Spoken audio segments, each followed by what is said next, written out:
fed. When you've got someone to talk to.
Hello, Shola.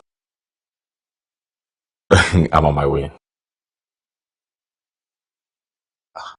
Hey, mi ò súnmọ́ jù. Ìṣíbò ìwà lọ́kàn mi kò dà pé kíkan rí ládé báyìí ni.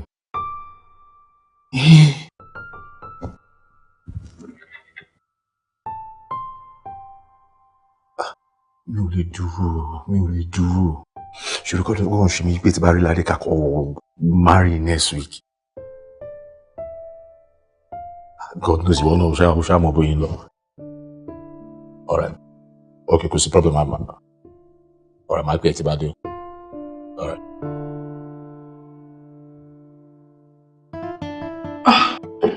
Which one am I gonna wear? Oh my god. Which one?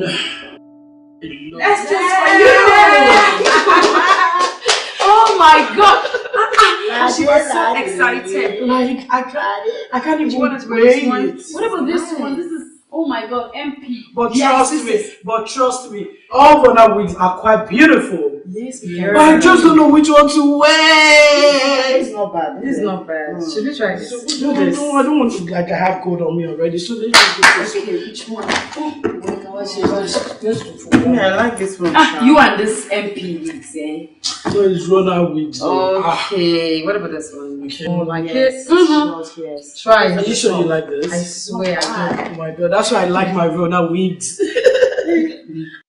I need you guys to help me. I don't feel bad anymore. Oh my god, when he comes and he sees you, he's not gonna believe it. Of course. What do you think?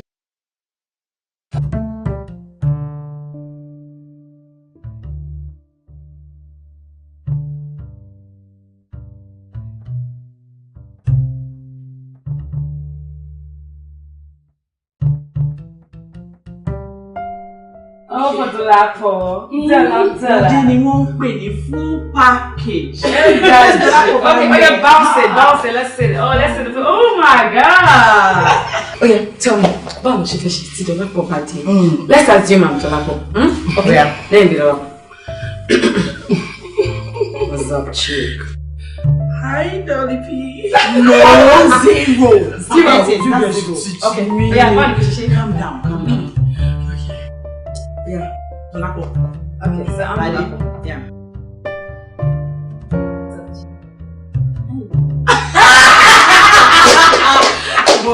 You're so beautiful. You're beautiful. Lovely. Oh my God. Me, my pony talk to you. I saw the movie for lots of joy. So guys, let's just go down. Yes, when is it coming? Is it coming in? Or are you guys going out? I mean, like, what's happening? No, I want him to come inside. I just let him have a drink. So we should see me inside. Good morning, big bro. Hey, what's up, man? How you doing? I'm fine. How was the night? My night was good, as you can see. Yeah, I see. How do I look? Brother, you're not bad. It's what bad you. Happy. We'll see about your brother. But happy to be any outing. So, I'm going on a date with Lady. But bro, you didn't that prepare. What's very dinner? Hey, calm down, get to Malo. Calm down, okay? Yes. You know, calm down. I can't wait to see her.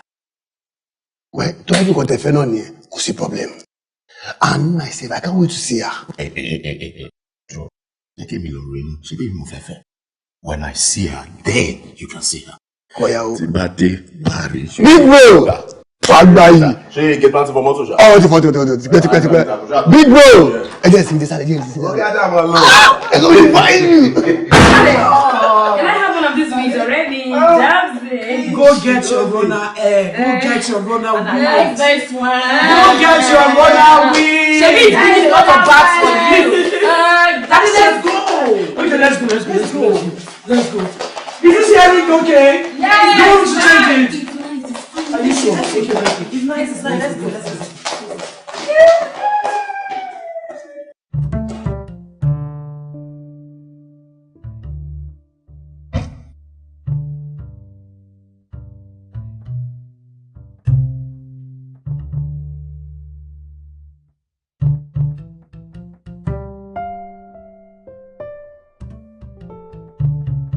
Sure, not pay. Where are you? Oh, Otidoniru. Daddy, put the shh. Otidoniru. Okay. I mean, just park outside. Don't worry. You don't have to come into the compound. All right, I'll meet you up now.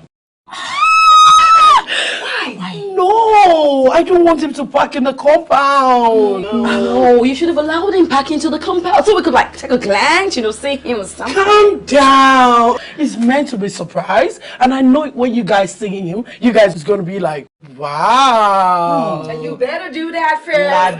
We'll be waiting for you. Where you go? All right, then. Let me get him. Let's go with you, Lade. No, stay.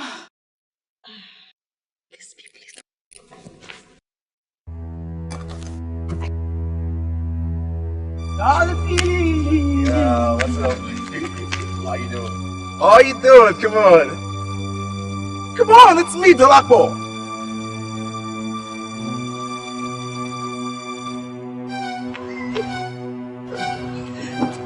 What's this?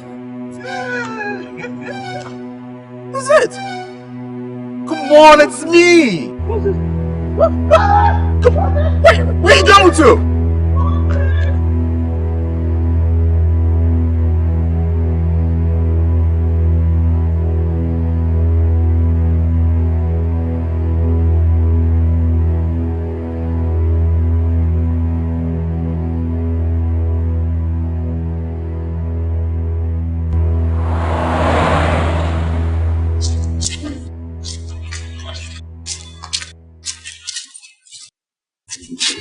Where is he?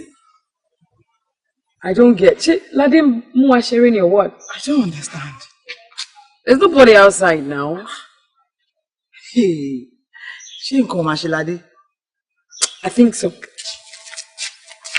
Lade! I don't get you. Why are you confusing us? There's no madman outside. Abi call me lonely. Abi. God, is it that? See, baby Bonnie. See me what I don't have more money. Odudu go na bi were ta. O bi ni ene. O ti dudu ti jono. Tẹ́ bá ṣe tún rí mọ́tò tó gbé wá kò ń ṣe mọ́tò ní ọ̀sẹ̀ lè sọ pé òun fẹ́ fi ra kọ́ lẹ́ẹ̀kejì ká ṣe wá sọ pé regular kìíní. No, Tọ́lọ́pẹ́ is a madman. Lade, this is so hard for us to believe. Yes. Oh my God. Tiola, even you? Is it that you don't trust me anymore? You don't believe me anymore? I told you he's a madman. Madman. Oh my days.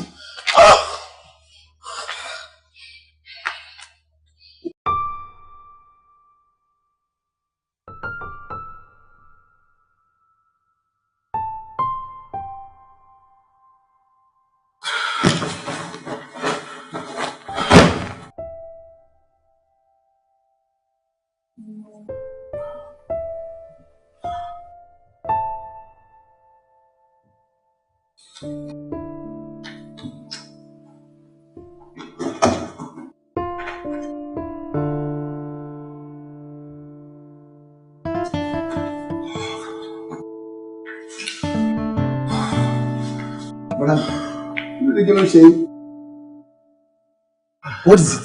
So the throne now. Mommy. She moved your wearing. Many people, John, you're not mad. You're not mad. But I'm going to go to the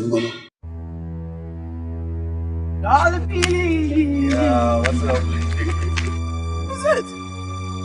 Come on, it's me. Come on. Where are you going to?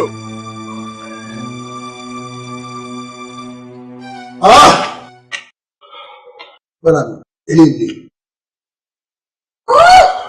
most anything of what you mean, there's of the man of me. Any picture of gay. Now you When the picture of Moise, we've been talking for over 4 years, even when I was still abroad. But what happened? What happened to this? What I don't understand. Okay, I tell you, she ate prepared.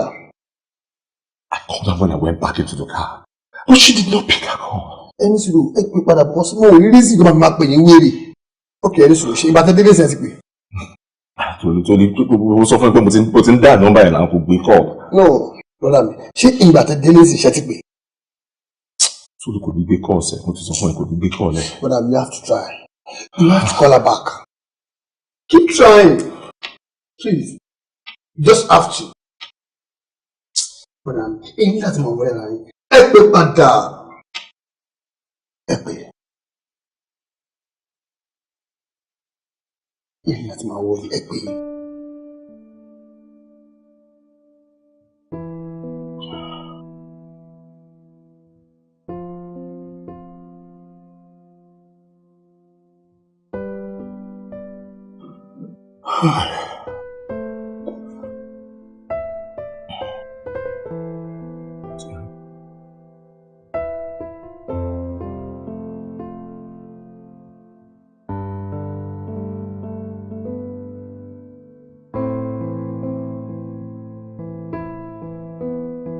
So fún ẹ náà, mo sọ pé kò ní gbé kọ́. Torí mo ti sọ fún ẹ náà, mo ní kò ní gbé kọ́ ọ̀sẹ̀. Ẹni kí epo padà. So ló fi mí lẹ́sẹ̀ lọ́nà ọmọ yóò gbé kọ́ ọ̀sẹ̀. Dàrọ̀.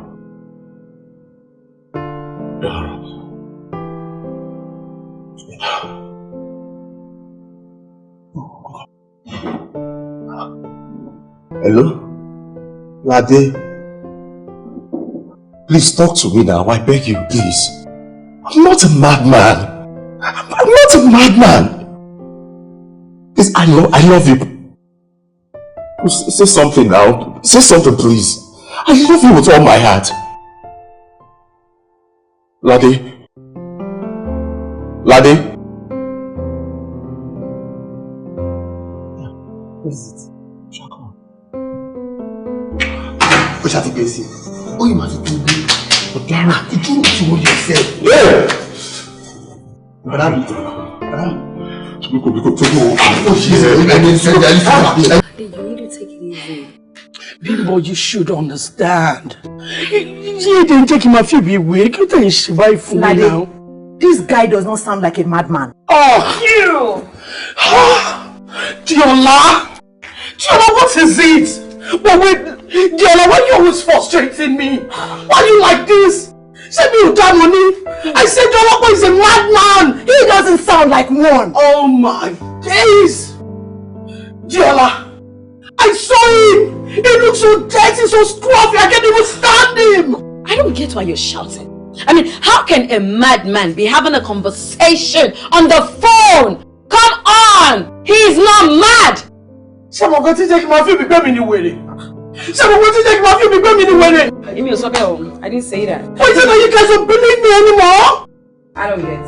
I hate you guys. Get out! Leave me alone! Stupid! Who are you that don't have my money? And I tell my few big baby. Didi, I think your friend has gone cuckoo. I think so. Joe.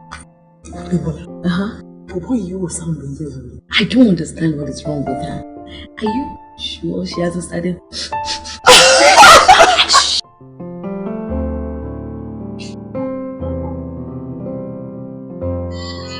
You got me speechless. Got 69, more than 25 reasons.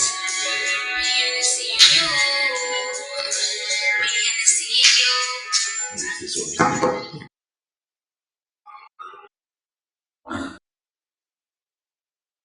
Why is Zolapo not picking up his call?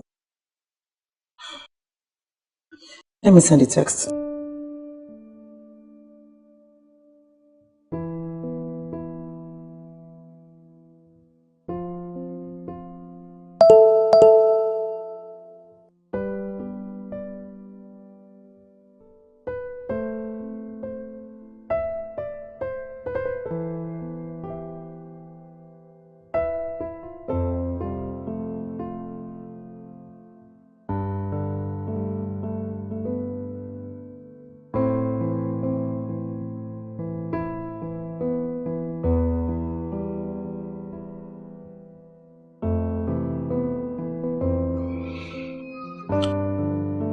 Yes, hello? Yes, this is Dolakbo. Okay, where can I meet you? Oh, no problem. I can text it to you. Alright, I'll text you my address right now. Thank you very much. Aṣọ tí mo wọ̀ lélẹ́yìí, mi ti buy anything. Even mọ́tò tí mo gbé wá ló wà ńta yẹn. Reason tí Ládé ṣe pè mí ní wèrè ni kò yé mi.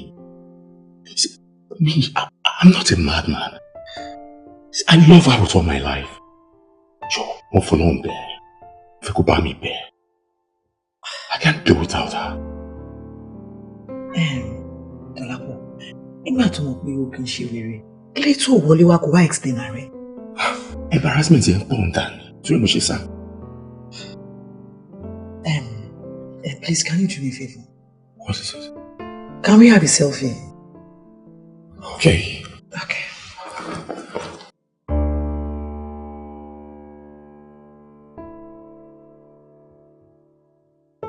Oh my God, he's so cute. Yes. He's a bloke. Tí nǹkan mi bá wà láti fi classify guy, máa sọ fún ẹ pé ó dùn. Oh my God. Kí ló ṣẹlẹ̀? Ó fine lójú ayé, ju the picture lọ. Really? Yes. Ooh. So this picture is going to be like a proof. So Lade, so let's go show her. It is, but I don't know what's wrong with her. But we need to show her. Yes, let's go show her. When she sees this, she's gonna be like, Let's go. No, I'm Okay. Sweetheart, my darling friend. You know what? I need to show you something. I want you to close the door. Surprise! Look at you, Prince Charming. Jesus!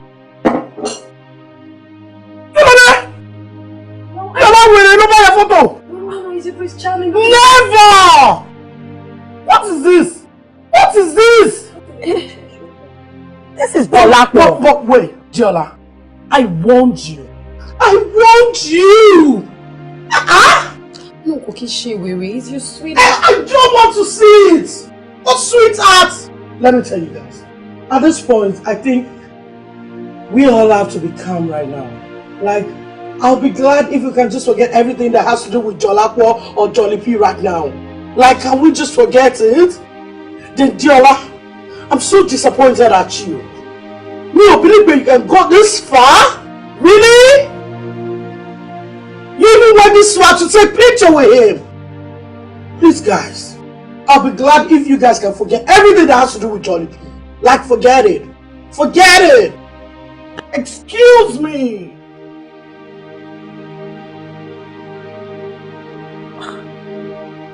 Enola, are you sure Ladi is okay?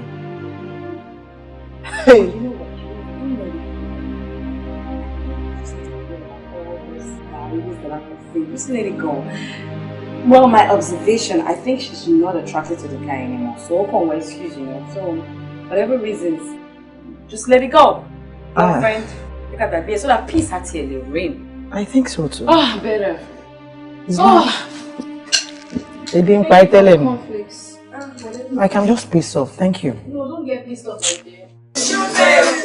What do you do? Someone cannot play with you. Yeah, you used to do. Okay, do this. I want you to do this. We do it, yeah. Yeah, work.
Good morning, ma.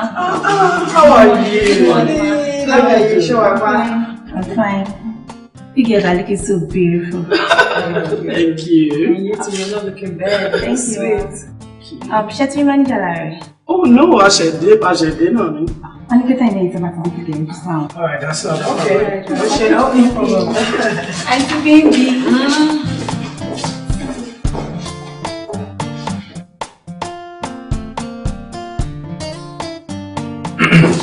Sorry. Share the go take time. Good morning. The reason to Moshe pay Padi we have a big offer from Etisalat. One brand ambassador from Etisalat for their company. So I want to become more. And the most popular phrase in this company. So she see qualification and everything is so perfect for important firm. So to a machine campaign. So and it's a big offer from Etisalat. What do you guys think? Oh, there's a lot. In your year, Omania Fanny, 50 million naira. Wow. Ni ọdọọdún. Ọmọ àfúnni brand new car. Àǹfààní oríṣiríṣi míì tún tẹ̀lé o, apart from owó oṣooṣù tó ń gbà o. Ó tún máa láǹfààní láti travel lọ sí gbogbo state fún advert. Ojú ẹ̀ àti orúkọ máa lára billboard all over the state. So, a rí pé ẹ̀ẹ́mẹ́ta they qualify láti ṣe irúṣẹ́. Last board meeting ta ṣe láti pick ẹ̀ẹ́mẹ́ta.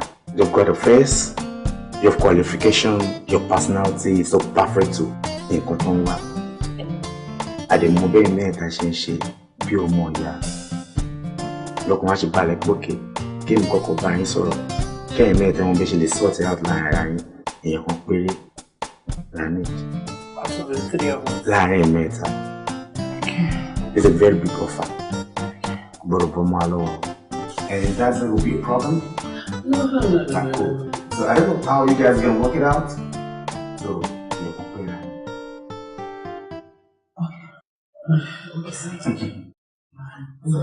that is just it. Thank you.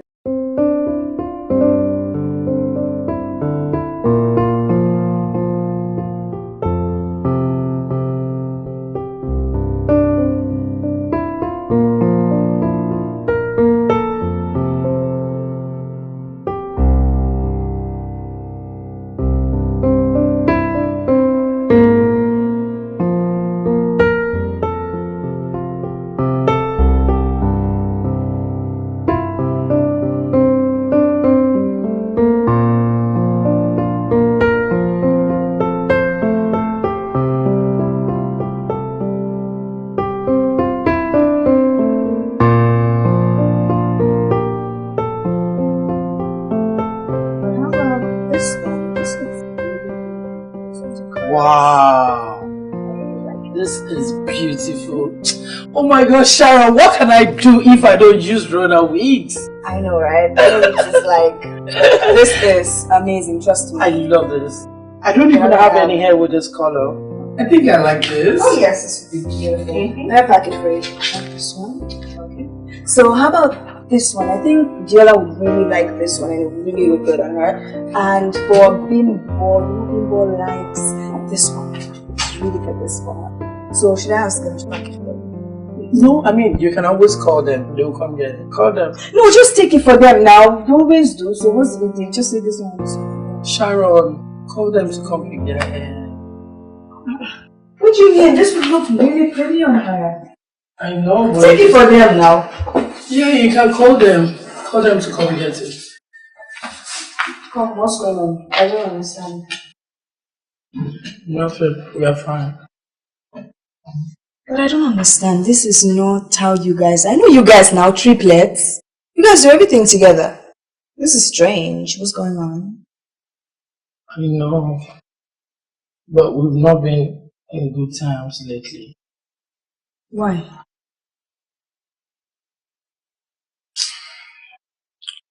Basically, it's just because of one thing. And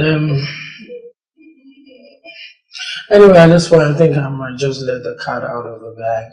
Please. We had an offer in the office, and this offer has to do with endorsements from a tea salad. And we're asked to choose one out of the 3 of us to become an ambassador, to become this brand ambassador. And I don't know, we couldn't choose. I mean, everybody wants all the good things of life, but it's creating problems already amongst us. And this offer is so big that the brand ambassador will be given 50 million naira, a brand new car, loads of side freebies, and this person also will have an opportunity to travel around all the states with Etisalat to do campaign. But though I want all of this, but this is breaking our friendship already. We are not talking to each other anymore. It's always fight every day. I think I might just leave it for them because I'm tired of it. I miss every moment of our friendship. I won't lie to you. You will just leave it for them? Yes. Come, I don't understand you. You want to leave 50 million naira for them? You want to leave the deal? You want to leave the house, the car, the freebies? Recharge card! Free recharge card, oh. You know that you'll be sending recharge card to me. I'm not buying recharge card again. You want to leave it for your friend? Yes, but it's breaking our friendship. Friendship? So you want to leave everything because of friendship? Please, what friendship? Do they value the friendship as much as you do? Are they leaving it for you? Come, please wake up. This is 15 million naira. Oh, don't you want to help me? This big money. You don't like good things in your life? Come, look. Dude. You cannot leave 50 million naira. Babe, you cannot leave it. Go. We have churches. There's spiritual people that do stuff. You walk, you do something now. 50 million naira is too much. You cannot leave it. Me, I will never let you leave it. I know. So wake up. But I don't even know anywhere. You don't need to know anywhere. You will know. When the time comes, you will know. Just get ready, huh? We are not leaving 50 million naira. Car, house, baby. I know. Alright, if you say so. I say so.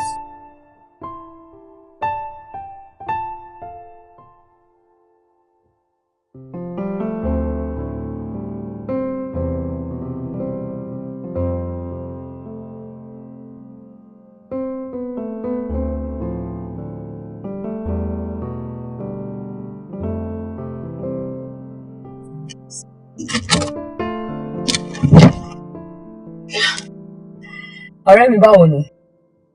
Mo wà okay o. Mo kò tó sọ fún mi pátá ni mo ń ṣe. O ṣe fún advice tó fún mi. Ojúlọ́lá kan fi ń ṣọ́rí. Wo èmi àti wọn a ti ṣìwèrè fún wa dáadáa nílé. Even àárọ̀ yẹn ṣe mo kí fún ọmọ ní kẹ́ni bọ́ọ̀dì máa fọ ọkọ̀ mọ́tò mi. Kúrú fẹ́ẹ́ kó wá gbé mọ́tò ẹ̀ jáde. Kẹ́ni bọ́ọ̀dì máa fọ ọkọ̀ mọ́tò mi. Mi máa wa mọ́tò mi. Mi fẹ́ wa mọ́tò wọn. Kọ́ wọn lọ bá mọ́tò mi jẹ́. Bèrè tájọ́ ṣe fúnra wa. Mo máa wọlé ti trust mi. Mo kọ́ mẹ́ni tó nílẹ̀. Mo ń fẹ́ sáré débi kan. Mo lè yọ̀dọ̀ ẹ gan. Sọ́kàn mo wà ní ọ̀kẹ́. Ayé ọ̀dọ̀ ẹ. Alright then. Ọ̀rọ̀ yìí dàrú, okùn yìí ti ta kókó. Ẹ̀rù ó bà mí. I don't know why it's so. Ó jọ̀gàtẹ́ kò jọ̀gàtẹ́ bọ̀ dẹ́n, ó fẹsẹ̀ méjì tìró. Ajá tó rí ni tó ń jó tẹ́lẹ̀, tó wá rí ni tó ń gbó. And you don't know what you think. 'Cause ohun ojú mi rí ẹ ò rí. I don't know what to believe. Ọ̀rọ̀ yìí dàrú, okùn yìí ti ta kókó. Ohun ojú mi rí ẹ ò rí. I don't know what you think. But ìbànújẹ́ ọkàn ni. Ojú mi rí aago rí, ẹ ò rí, and I don't know what to believe.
Ládé, jẹ́ kí orí yẹn kó pé gan-an o.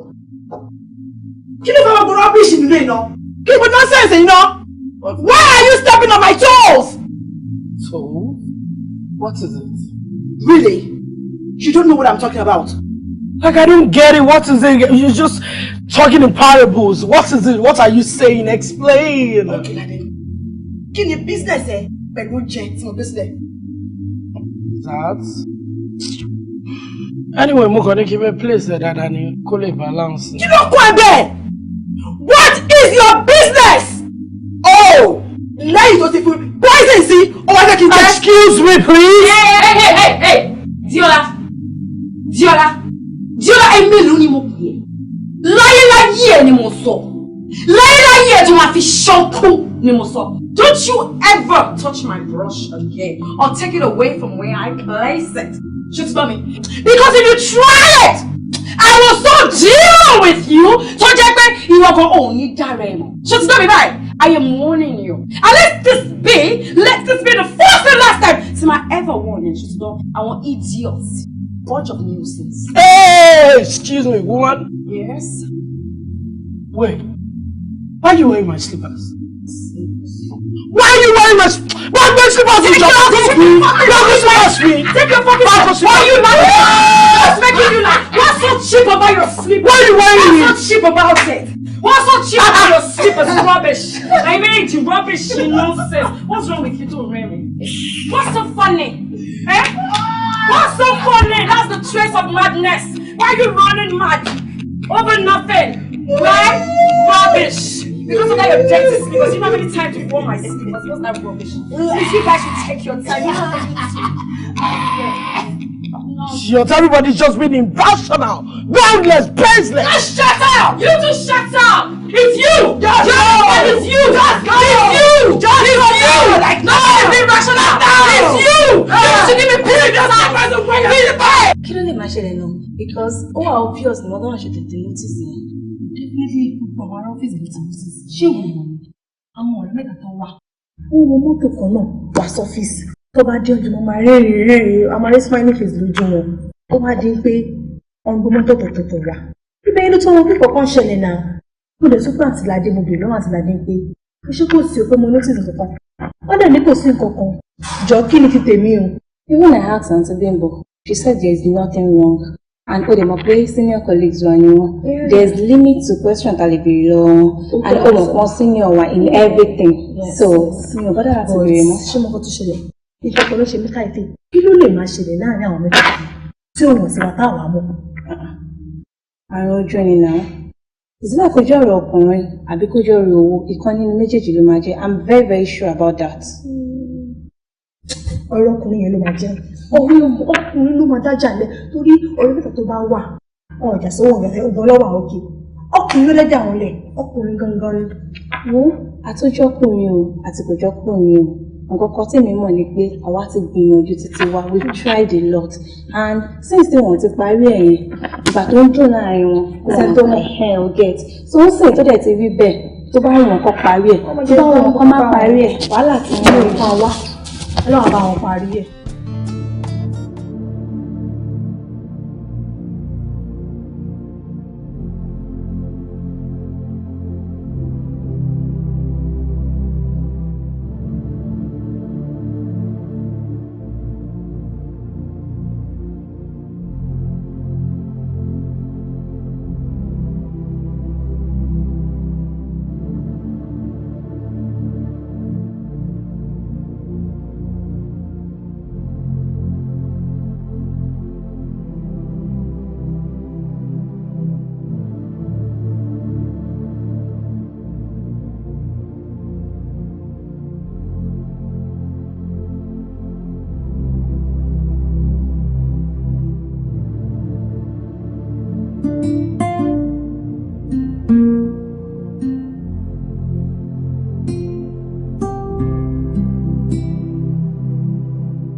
bimbo.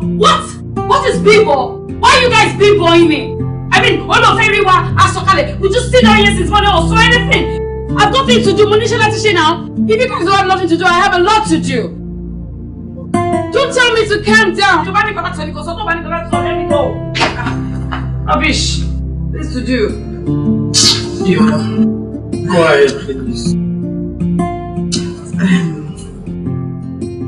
Mi mọ bí mo ṣe fẹ́ bẹ̀rẹ̀ ni. Nípa nǹkan tó ń ṣẹlẹ̀ láàrin wa ni. Ojúmọ́ mínú rárá. Àjọ máa ń ṣeré, àjọ máa ń jáde ni. Oúnjẹ gan àjọ jẹ mọ́ àjọ sí mọ́ olúkálùkù ń sọ oúnjẹ lọ́tọ̀ọ̀tọ̀. We used to be like one big family. We had this bond. Kí ló wá ṣẹlẹ̀? Èmi ló rò pé tí ọ̀kan bá jọba nínú wa, orí ọba làwa tó kù máa jẹ. Tí kan ni wá bá jọba. Look, Orioba, tó bá ní nǹkan láti sọ, can you please just air it out? Because I've got things to do. Gosh! Nǹkan tí mò ń gbìyànjú àti ṣàlàyé ni. Rí bá ṣe rí tẹ́lẹ̀ mọ́. We used to be good friends, very close. We do everything together. We used to be like one big family. Àwa di ọ̀tá ara wa. À ń bára wa ṣeré mọ́. À ń bára wa sọ̀rọ̀ even na ní ọ́fíìsì gan à kì í bára wa ṣeré nítorí ipò lásán nǹkan ayé. But iye mi ò ṣí tẹ́lẹ̀ ni. Iye mi ti wá ṣí nísìn nítorí nǹkan tó ṣẹlẹ̀ sí mi lálẹ́ àná. Lálẹ́ àná inú mi bí pé mo fẹ́ kú ni. Mi ò rẹ́ ní pé torí pé mi àti àwọn ọ̀rẹ́ mi à bára wa sọ̀rọ̀. Káì pé mo kú náà ni. Èmi ni mo para mi nítorí pé mo yan odi pẹ̀lú àwọn ọ̀rẹ́ mi. Girls, I'm tired of this. Please, let's come back together like we used to be. Diola, I mean, it's not that deep. I mean, little, yeah. At least what? I mean, you could have just called us. I mean, Damanja Bika Kuko now. I mean, I'm tired of fighting either. In fact, I'm so happy. I'm so happy for all your words, Diola. Very, very happy. I didn't believe you could bring this up. I won't lie to you guys. I missed every moment we spent together. I miss the way we dance, we drink, we eat, the way we go out, the way we have loads and loads and loads of fun. Can we just squash all of this and just move on? Please, guys, please. Please, girls, let's forget all this. All because of one big offer. Lashe yọra wa lódì. Bímbọ́lá, ní tèmi, èmi lérò pé tí Ládé bá jẹ́ kíní kò sí big deal níbẹ̀. She has done a lot for the company. Oúnjẹ ló tún jẹ́ ká débẹ̀. I think she deserves it. Ká jẹ́ kí Ládé lọ ṣe.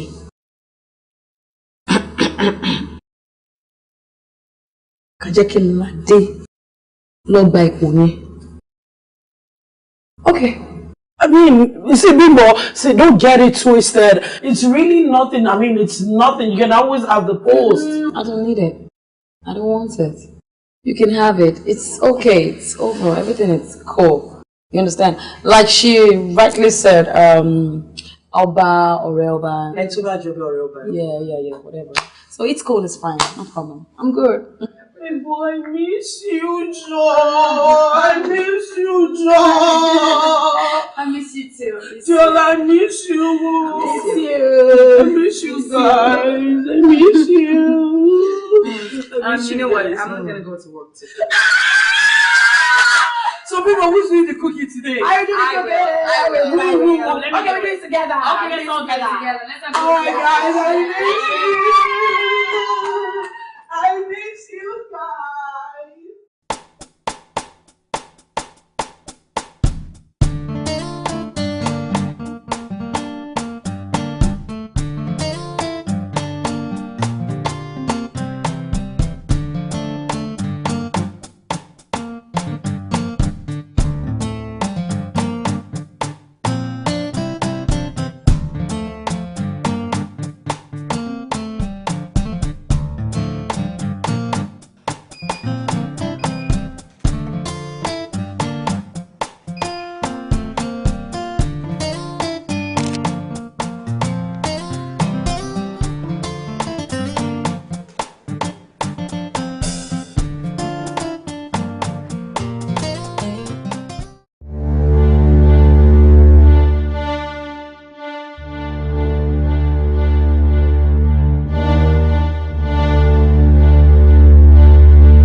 Diola. Every time you be like, you're not feeling too. You better. Hey, boo boo. Bimbola. Didi. Yeah? You know what? You question when normally we're supposed to be together tonight, is it? Yeah. But to depend on Shelly. Yeah. Was it? Yeah, what do you mean? You share? Ah, what do you share people? Yeah. What's wrong? What do you mean? Sit down. What's wrong? What's wrong with you? What is it, people? What?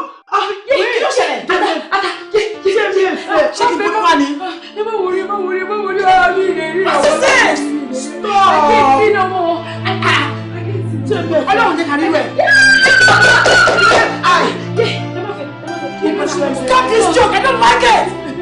What's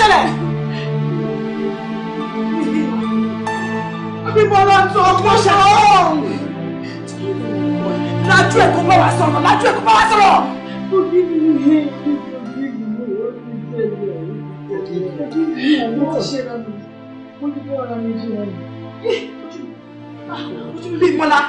Bimbola, you're scaring me. Get me now. Okay, what is it? Oh, leave me by. I'm very busy. What is it?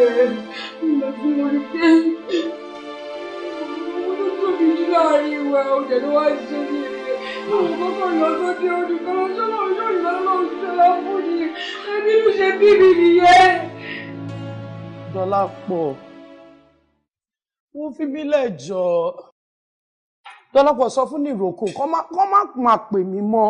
Wá láwọn ti pọ̀ jẹ́ bí tán máa ní kí fáwọn lọ́mọ. Ṣé mi jẹ́ pimp ni? All right, boo-boo. Dọ́lápọ̀, are you serious? 3 million naira, oh my God. For shopping. Oh, Dọ́lápọ̀, you're just a sweetheart.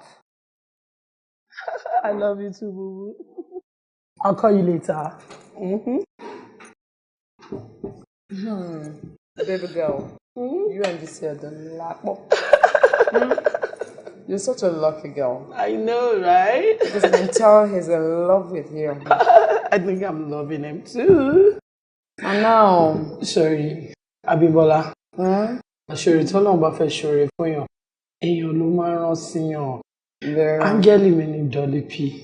Oh, and that's why you need to hold him tight. I know. Because he will show one look on. Hold him tight. Ṣorí Abímbọ́lá, gbogbo ìgbà tí mo bá ń bá sọ̀rọ̀, ọkàn mi máa ń tutù, inú mi máa ń dùn, ó máa ń pa mí lẹ́rìn-ín. Kò sí nǹkan tí ò kí ń sọ tán fún mi.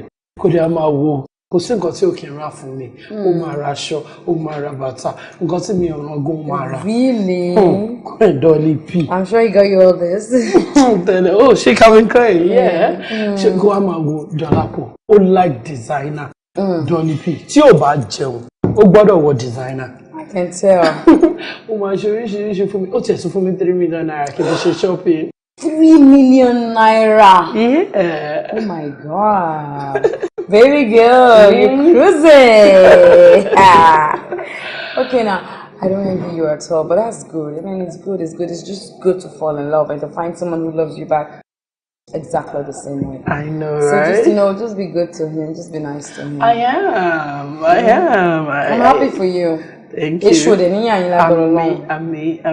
Then one more thing is, Chomo, could you put a motto for me?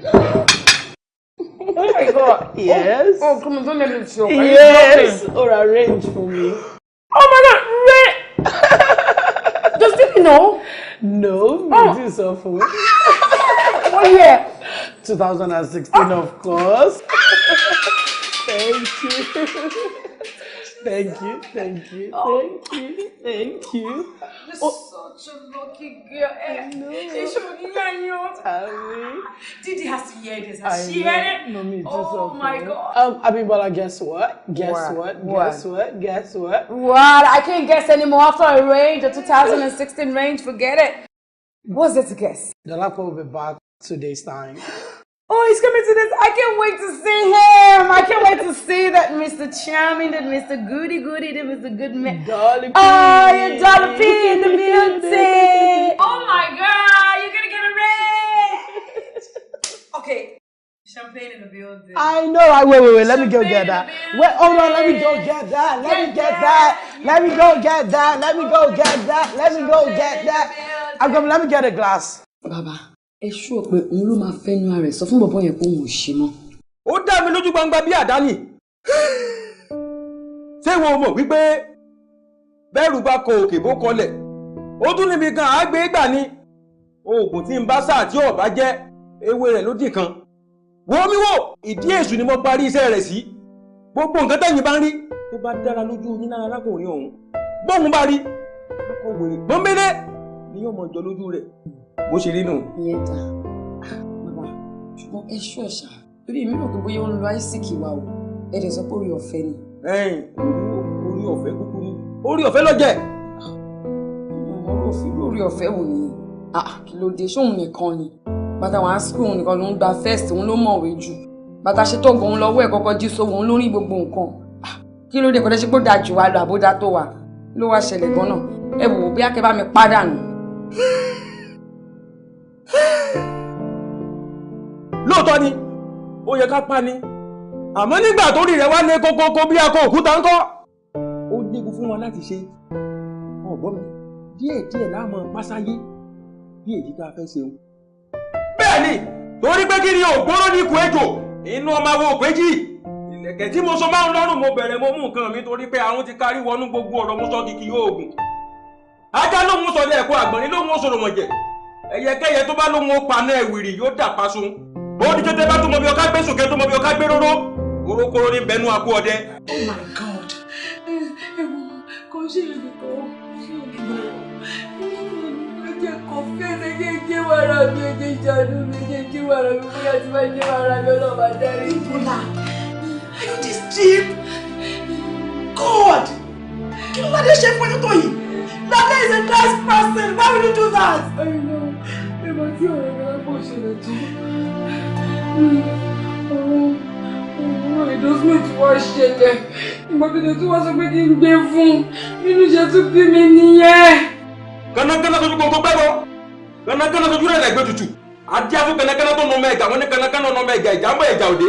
Adíá fún orí adétù àbùwà pẹ̀lẹ́ tí sọmọ bíbí inú àgbọn nìrègùn. Bímbọ́lá. Ojú rẹ̀ tó ní afọ́. Ó ti di ṣíṣe o. Ẹ ṣe bàbá. Àmọ́ ó lé èèwọ̀ kan o. Bẹ́ẹ̀ ni. Ó lè wọ̀ irú ìwọ̀ ni. Ẹni béèrè ọ̀rọ̀ nífẹ̀ẹ́ di rẹ̀ gbọ́. Bímbọ́lá bó bá di dédé aago kan òru. Àfọ̀ṣẹ́ tí mo fún ọ yìí ó lò ó. Bó o bá ti wá lò ó tán wá rí dájú pé o fojú rẹ̀ gan-an ní rẹ̀. Bójú ẹ̀yin méjèèjì bá kóra yín ojú ọ̀hún kò tún fi ríran mọ́ láyé títí tí ó fi kú. Bàbá wa bùṣe gèdè bá bùṣe gàdà bá gbèdé ní àrọ̀ ni ojú òun kò lè ríran mọ́ ló ṣe bá kú nù. Ṣùgbọ́n ẹ̀ tí sọ̀rọ̀ kúrò ń bẹ̀ fún mi ìwọ̀ wo ló wà ń bẹ̀ ẹ̀ sọ fún mi. Ìwọ̀ tó wà ń bẹ̀ lọ́bẹ̀ gbọ́.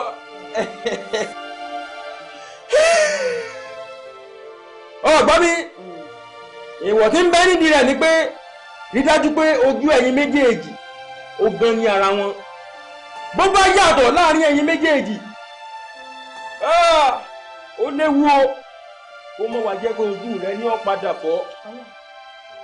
Tójú rẹ bá yàtọ̀ tó di ojú mẹ́fà tó di ojú mẹ́jọ tí ìṣojú mẹ́rin ó léwu fún ọ o ojú rẹ ní ó padà fọ́ o. Bó bá wá fọ́ tán kó tètè mọ̀ bẹ́ẹ̀ kó dáríjì ọ́ bí ò bá dáríjì ọ́ ọ ya wèrè o. Bàbá kò lè ṣe. Bàbá ní kò lè ṣe èmi smart girl tí mo ṣá. Èmi kékeré ẹkùn mọ sọ bẹ́ẹ̀. Ṣé rí ṣe láwọn àmì ìfẹ́ tàbá ṣe wà ní Bọ́lá ní yàrá tiwa ọlọ́ọ̀lẹ́ bàbá mi ṣe ògùnlé ní kí n ṣe orin ẹ̀dẹ̀ rí ohun nìkan ló máa dá wà ní yàrá mo ṣe é ṣe tọ́ báyìí mo wọ yàrá ẹ̀ lọ straight ni. Bẹ́ẹ̀ ni a lè pé mẹ́ta torí gbogbo ara máa ní yàrá tiwa la máa lọ sùn. Bímbọ́lá bàbá èmi kékeré ẹkùn mọ sọ bẹ́ẹ̀ fún ọ. a ní kò lè ṣẹlẹ̀. Kékeré ẹkùn mi ó dẹ́ni. Bàbá kò lè ṣẹlẹ̀. Kékeré ẹkùn mi ó dẹ́ni o kékeré ata mi ò ṣe é fi bájú wèrè pè mi ò ṣe é falánù. bẹ́ẹ̀yàn kan bá fara ní wòlé pé tèmi yóò lápá. Bàbá sójú ẹ̀ ṣáà máa fọ́. Bẹ́ẹ̀ ni ojú rẹ̀ ọ̀fọ̀. Ẹ fi jókòó lẹ́nu. Bímbọ́! Mo ti pa mí. Bímbọ́lá! Bímbọ́lá! I cannot believe this. I can't! Why did you do that? Why? Bímbọ́! We were friends from youth. That's not nice. Why would you do that? Eh? Would you hear no device?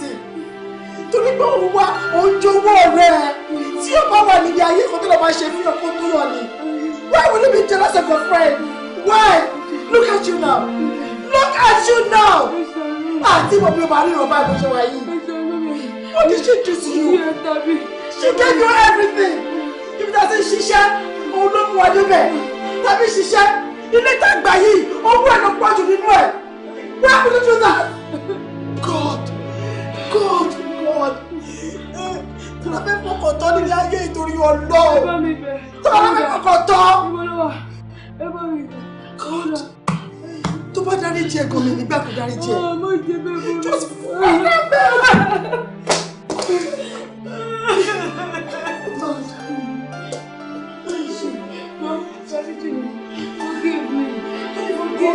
Don't even come close to her. Don't even come close to her.